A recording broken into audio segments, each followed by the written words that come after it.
আসসালামু আলাইকুম, স্বাগতম দাউদ অনলাইন ক্লাসে। আজকে তোমাদের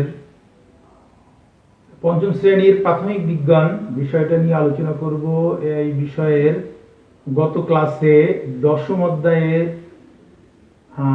আমাদের জীবনের তথ্য শিরোনাম ভিত্তিক আলোচনা করেছিলাম। সেখানে তোমাদের কাঠামোবদ্ধ প্রশ্ন, সংক্ষিপ্ত প্রশ্ন আলাদা করে লিখেও দিয়েছিলাম। তোমাদের আরো দুইটা অপশন আছে, সেটা হচ্ছে যে শূন্যস্থান পূরণ এবং বাম ডান মিলকরণ। এই দুইটা বই থেকে পড়তে হবে, বইয়ের লাইনগুলো নিখুঁতভাবে পড়তে হবে।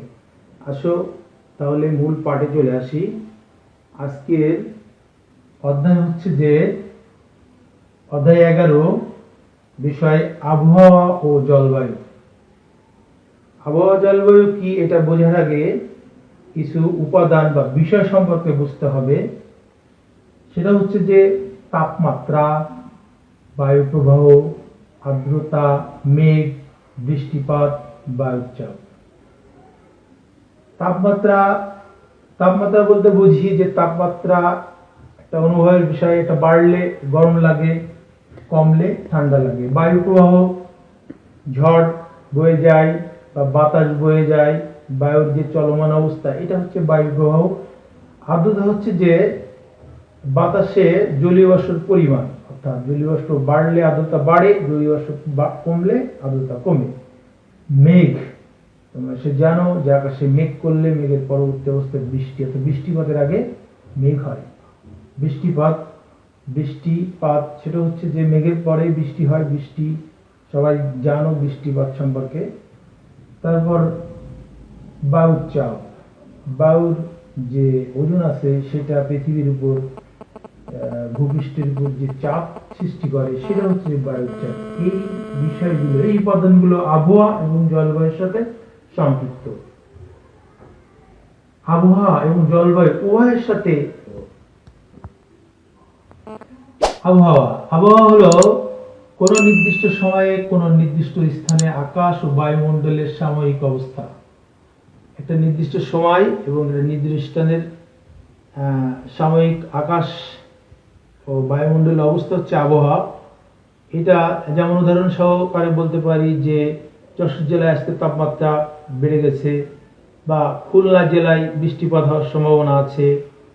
তারপর ঢাকা জেলায় মৃদু হাওয়া বয়ে যেতে পারে ইত্যাদি। এই টাইপের বিষয় যেটা নির্দিষ্ট স্থান এবং নির্দিষ্ট সময়কে নির্দেশ করে, এটা হচ্ছে আবহাওয়া।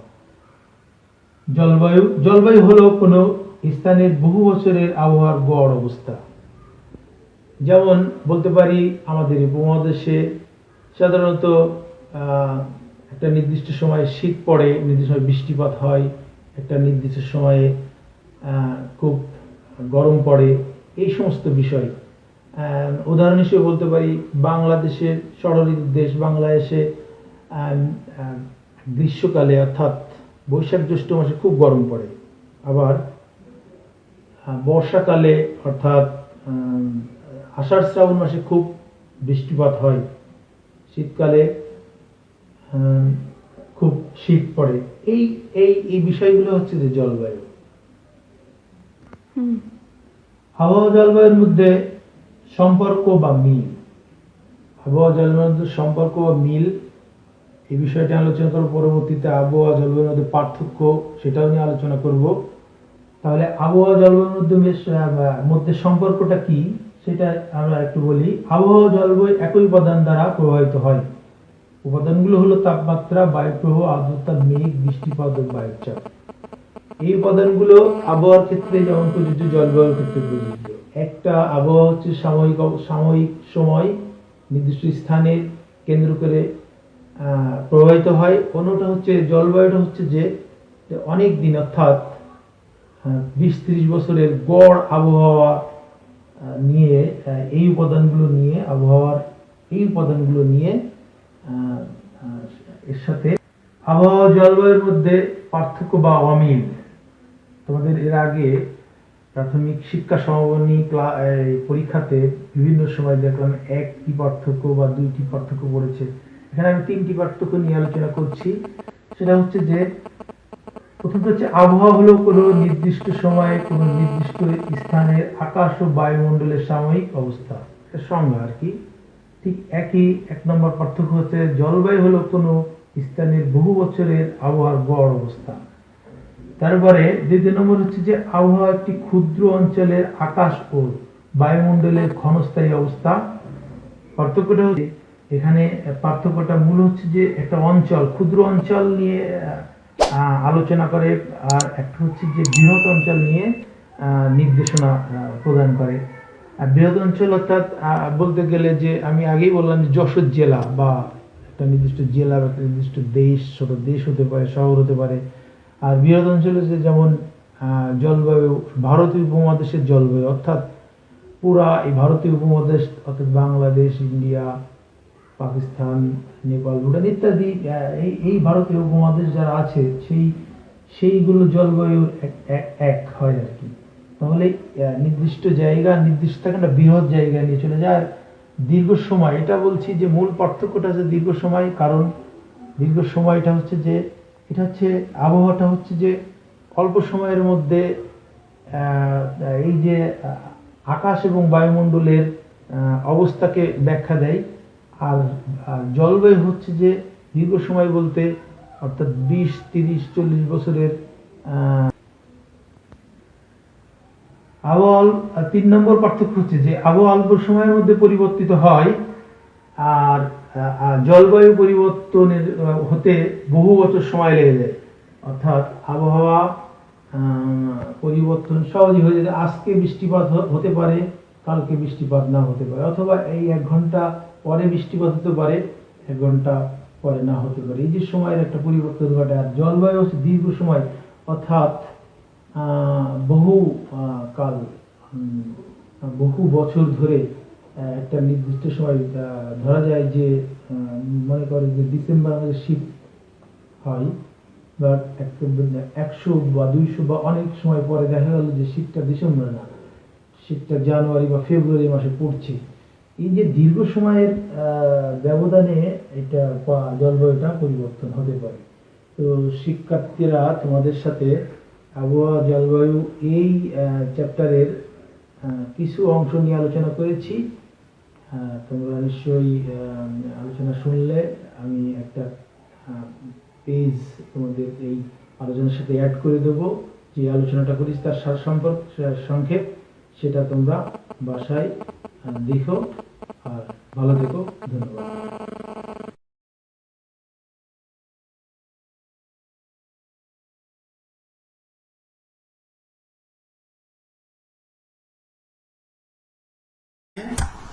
স্বাগতম।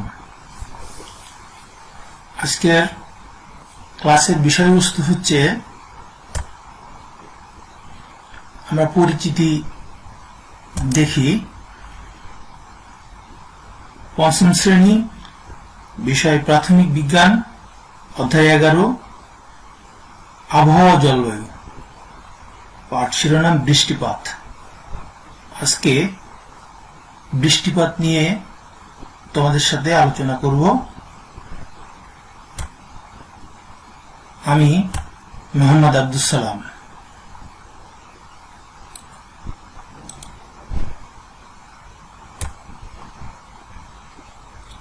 আমরা কিছু ভিডিও, অ্যানিমেটেড ভিডিও দেখব এখন। এই ভিডিওগুলোতে একটা মিল আছে, সব জায়গাতে একটা মিল আছে। আমরা লক্ষ্য করব এই মিলটা কোথায়।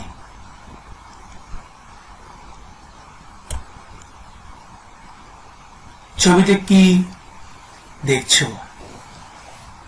আসলে অনেক রকম ছবি আছে, 4টে ছবি, তার ভিতরে সবার ভিতরে একটা মিল আছে।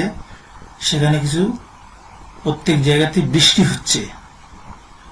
তাই আজকের বিষয়বস্তু হচ্ছে বৃষ্টিপাত। আমরা আজকে আমি তোমাদের সাথে বৃষ্টিপাত নিয়ে আলোচনা করব।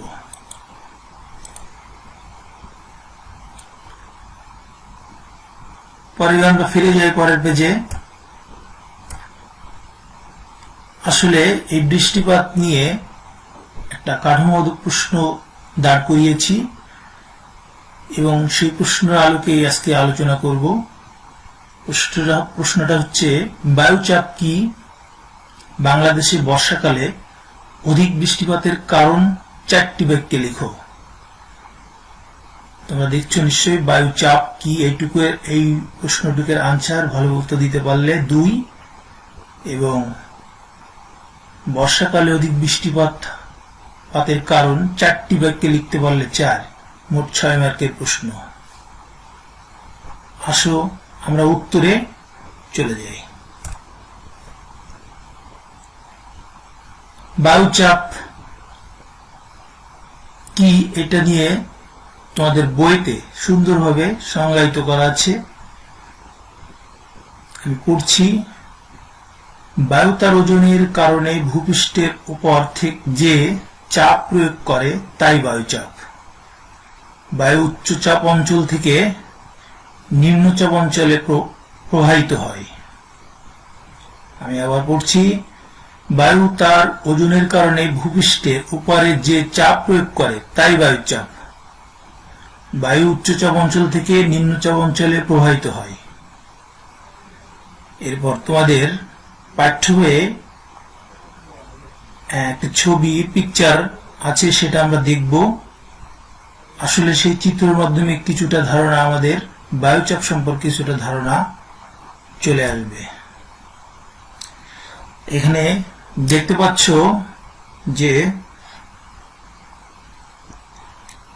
গ্রীষ্মকালে সমুদ্র অঞ্চল থেকে স্থলভাগের দিকে বায়ুচাপ প্রবাহিত হচ্ছে, অর্থাৎ স্থলভাগে নিম্নচাপ সৃষ্টি হচ্ছে। আসলে গ্রীষ্মকালে প্রচন্ড তাপে স্থলভাগ উত্তপ্ত হয়ে যায়, ফলে বায়ু হালকা হয়ে উপরে বা সমুদ্রের দিকে চলে যায় এবং সমুদ্রের ঠান্ডা বায়ু, জলীয় বাষ্পপূর্ণ বায়ু, উপরের জলীয় বাষ্পপূর্ণ বায়ু ওই স্থানটায় দখল করে এবং নিম্নচাপের সৃষ্টি করে। একইভাবে শীতকালে তার উল্টোটা ঘটে, কারণ সমুদ্রভাগ উষ্ণ থাকে আর অপেক্ষাকৃতভাবে স্থলভাগ থাকে ঠান্ডা।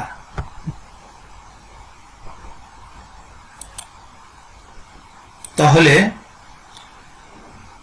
আসো আমরা প্রশ্নের পরের অংশে চলে যাই। পরের অংশ হচ্ছে যে বাংলাদেশে বর্ষাকালে অধিক বৃষ্টিপাতের কারণ নিচে 4টি বাক্যে দেওয়া হলো। আমরা জানি যে বাংলাদেশে বর্ষাকালে প্রচুর বৃষ্টিপাত হয়, তার যে 4টি কারণ সেটা আমরা বর্ণনা করব। 1 নম্বর কারণ, বাংলাদেশে বর্ষাকালে মাসিক গড় আর্দ্রতার পরিমাণ বেশি। আর্দ্রতা হচ্ছে বাতাসে জলীয় বাষ্পের পরিমাণ। জলীয় বাষ্প বাড়লে আর্দ্রতা বাড়ে, জলীয় বাষ্প কমলে আর্দ্রতা কমে। 2 নম্বর হচ্ছে, বর্ষাকালে বাংলাদেশের স্থলভাগ বঙ্গোপসাগরের চেয়ে উষ্ণ থাকে। আমি আগেই বলেছি, স্থলভাগ উষ্ণ থাকার কারণে স্থলভাগের উষ্ণ বায়ু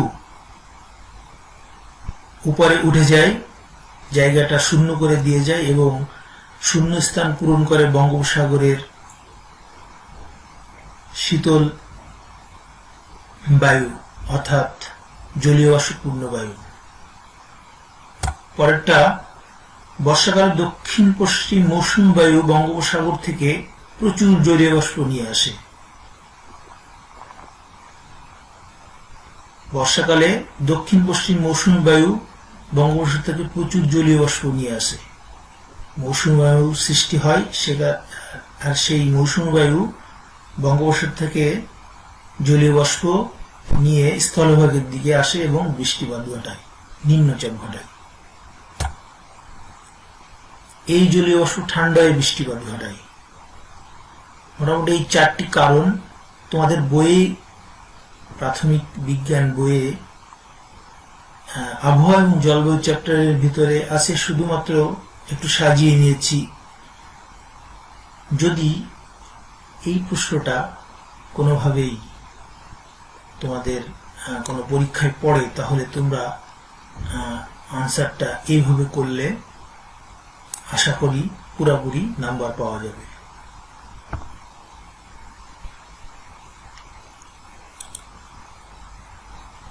তাহলে শিক্ষার্থী বন্ধুরা, তোমাদেরকে ধন্যবাদ।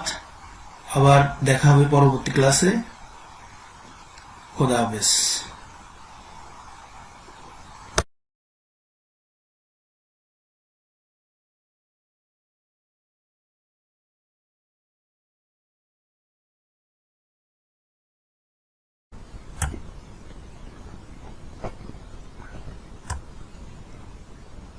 পঞ্চম শ্রেণীর প্রাথমিক বিজ্ঞান থেকে আমি এর আগে কয়েকটি ক্লাস নিয়েছি।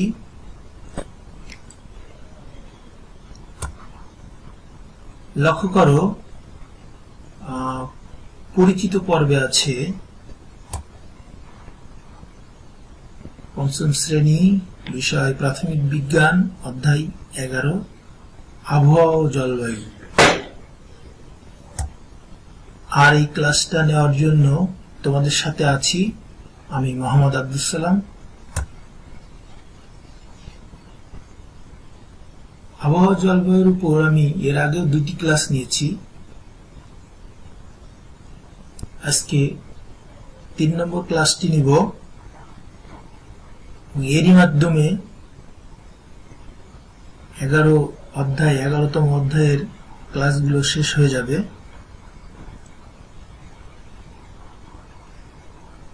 চলো পাঠ আলোচনায় ফিরে যাই।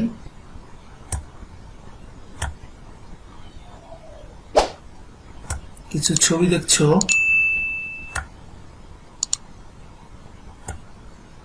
লক্ষ্য করো। ছবিতে তোমরা কি দেখছো?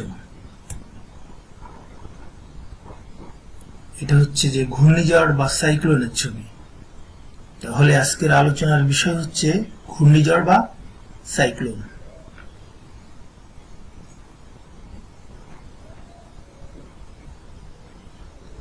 এটা তোমাদের পাঠ্য বইয়ের ৭৯ পৃষ্ঠায় আছে।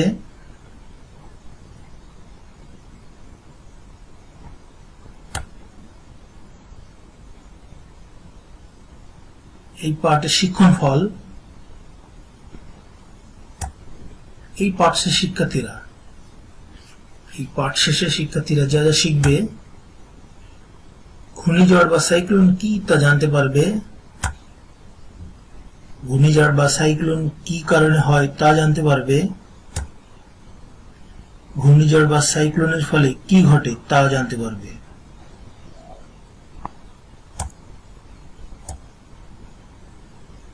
এখন ঘূর্ণিঝড় বা সাইক্লোন কি সেটা সম্পর্কে আমরা আলোচনা করব। তোমাদের পাঠ্য বইয়ে আছে, ঘূর্ণিঝড় হলো নিম্নচাপের ফলে সৃষ্ট ঘূর্ণায়মান সামুদ্রিক বজ্রঝড়। এটি 500 থেকে 800 কিলোমিটার এলাকা জুড়ে বিস্তৃত। অর্থাৎ এটি একটি সামুদ্রিক বজ্রঝড় যা ঘূর্ণিপাক খায় এবং এটা নিম্নচাপের ফলে সৃষ্টি হয়। চলো ছবি দুইটা লক্ষ্য করি। আমরা যখনই কোনো ঘূর্ণিঝড়ের ছবি দেখি তখন তার আকৃতিটা ঠিক এইরকম হয়। এই ঘূর্ণিঝড়টার 500 থেকে 800 কিলোমিটার এলাকা জুড়ে বিস্তৃত হয়।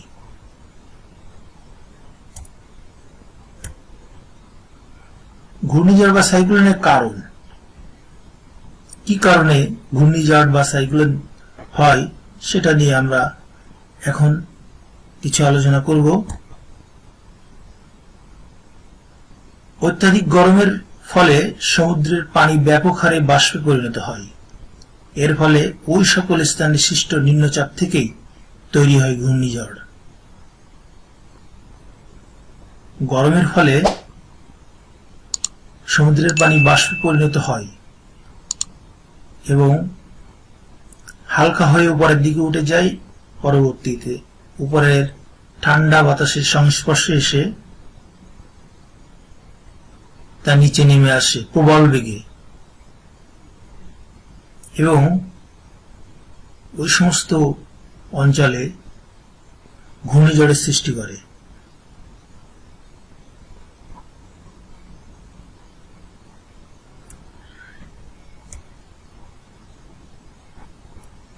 ঘূর্ণিঝড় বা সাইক্লোনের প্রভাব, ঘূর্ণিঝড় বা সাইক্লোনের প্রভাব জানার আগে আমরা একটা ভিডিও দেখতে চাই। ভিডিওটি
তোমরা একটি ভিডিও দেখলে যেখানে ঘূর্ণিঝড়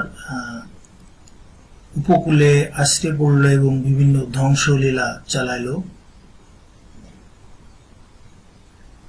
এই ঘূর্ণিঝড়ের বা সাইক্লোনের প্রভাব কিছুটা তোমরা ভিডিওর মাধ্যমে দেখতে পেলে। এখন চলো একটু আলোচনা করি।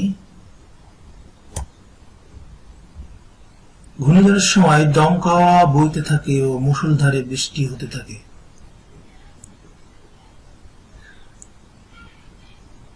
দুই নম্বর, কখনো কখনো ঘূর্ণিঝড়ের ফলে জলোচ্ছ্বাসের সৃষ্টি হয়। জলোচ্ছ্বাস হচ্ছে সমুদ্রের পানির ফুলে গিয়ে উচ্চতা বেড়ে যায় এবং সেটা উপকূলে আছড়ে পড়ে,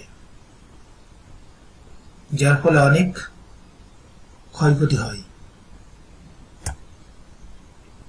ঘূর্ণিঝড়ের ফলে সৃষ্ট জলোচ্ছ্বাসে লোকালয় প্লাবিত হয়ে ব্যাপক ক্ষতি হয়। এটা আগেই বললাম, তোমরা ভিডিওতে কিছুটা দেখেছ। মাঝে মাঝে জলোচ্ছ্বাসের ফলে সমুদ্র উপকূলবর্তী অঞ্চলে তীব্র জোয়ারের সৃষ্টি হয় এবং সবকিছু ভাসিয়ে নিয়ে যায়। তো শিক্ষার্থীরা, তোমরা ভিডিওতে দেখেছো এইরকম কিছু দৃশ্য এবং তোমাদের বইয়েও এই বিষয়ে এইভাবে তো শিক্ষার্থীরা, এখন তোমাদের একটা বাড়ির কাজ দেব, তোমরা এটা বাসায় বাড়িতে বসে সমাধান করবা।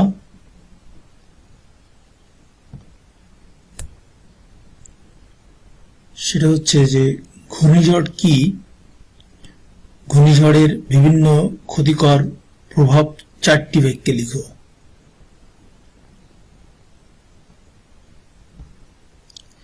এটি একটি কাঠামোবদ্ধ প্রশ্ন। তোমরা যারা এই পাঠটি দেখেছো, আশা করি সকলেই এই প্রশ্নের উত্তরটা লিখতে পারবে।